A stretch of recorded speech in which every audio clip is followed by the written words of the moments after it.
Hi hello welcome to social post TV. ఈరోజు మన ముందు సీనియర్ జర్నలిస్ట్ బత్తుల ప్రసాద్ గారు ఉన్నారు. Hi sir. హాయ్. సార్, ఈరోజు రాజమౌళి గారి మీద ఒక వివాదం వినిపిస్తుంది. అసలు దాని గురించి ఒక క్లారిటీ ఇవ్వండి సార్. నిజమే, అది చాలా సీరియస్గా ఉంది. ఇప్పటి వరకు ఎలాంటి వివాదాల్లో లేని దర్శకుడిగా పేరు పొందాడు ఆయన.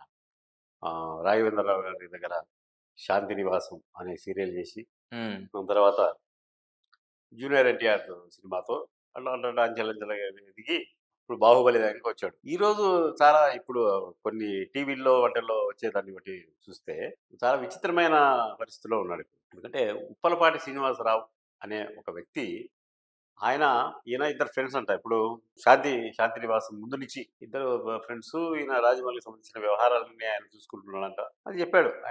ఆయన చేస్తున్న ఆరోపణలు ఏంటంటే, మేమిద్దరం మంచి ఫ్రెండ్స్, ఓకే.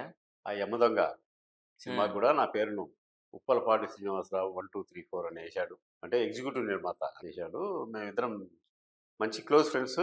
మా ఇద్దరి మధ్యన శాంతి నివాసం సీరియల్ ఆ టైంలో ఒక స్త్రీ ప్రవేశించింది. మన పేరు చెప్పలేదులే. ఆమెను ఇద్దరం లవ్ చేశాము.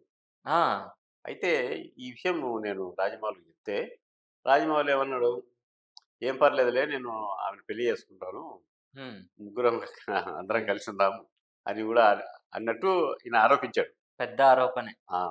ఆరోపించాడు. అది కాకుండా చాలా మంది దర్శకులు పైకి రాకుండా వాళ్ళ మీద క్షుద్ర పూజ చేపిస్తున్నాడు రాజమౌళి అనే ఆరోపణ కూడా చేశాడు. ఓకే. చేసి ఇది నా మరణ వాంగ్మూలం అంటూ ఒక లెటర్, 3 పేజీల లెటర్ పంపించాడు. దాంతో పాటు మళ్ళీ ఆయన మాట్లాడాడు, మౌఖికంగా కూడా చెప్పాడు అనమాట. ఇట్లా జరుగుతూ ఉంది. రాజమౌళి కాదు, రమారాజమౌళి కూడా ఇద్దరు నన్ను టార్చర్ పెడుతున్నారు, నేను చచ్చిపోతాను. ఇప్పుడు జరిగిన పరిణామాలంటికి, నేను ఆరోపించిన పరిణామాలన్నింటికీ ఆధారాలు ఏం దొరకవు. అయితే రాజమౌళికి లే డిటెక్టివ్ అని ఉంటుంది. ఓకే. లే డిటెక్టివ్, ఆ టెస్ట్ చేయించండి, నిజాలన్నీ బయటపడతాయి అని. ఇంతకు ఆయన ఎక్కడున్నాడు అనేది ఎవరికి తెలుసు, ఏ పోలీస్ స్టేషన్లో సమాచారం ఇచ్చింది తెలుసు. ఆయనకు దగ్గరగా ఉన్న వ్యక్తులకు కొందరికి మాత్రం, మీడియా పర్సన్స్కు ఈ లెటరును ఈ వీడియోను పంపించినట్టు మనకు తెలిసింది. తర్వాత ఏం జరుగుతుంది అనేది మనం కూడా అందరితో పాటు ఎదురు చూడాల్సిందే. కాకపోతే ఒక పాన్ ఇండియా దర్శకుడికి ఇలాంటి ఆరోపణలు రావడం అనేది కొంచెం నిజమైందనుకో, ఈ ఆరోపణ నిజమైందనుకో చాలా చిక్కుల్లో ఇరుక్కున్నట్టే కదా. ఖచ్చితంగా.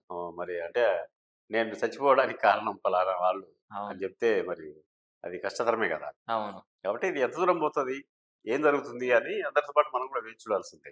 అతను చేసే ఆరోపణలే విచిత్రంగా ఉన్నాయి.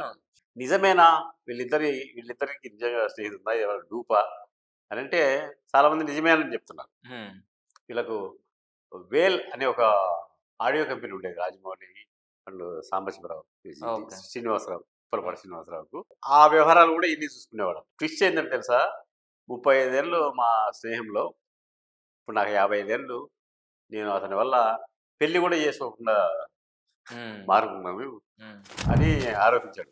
మరి దీని వెనక ఏముందో, వాళ్ళిద్దరి మధ్య ఏముందో, కొన్ని కావాలని, ఇప్పుడు కొన్ని విషయాలు కావాలని ఇరికేయాలని చేస్తుంటారు కదా, డబ్బు కుట్రలో పడి, లేకుంటే వాళ్ళని ఏదైనా డ్యామేజ్ చేయాలని. ఇవన్నీ ఇప్పుడు ట్రెండ్ అవుతున్న విషయాలు ఇవన్నీ. కాబట్టి ఇప్పుడు ఏం జరుగుతుంది ఏంటి అనేది కాలమే నిర్ణయిస్తుంది. Thank you sir. మంచిది.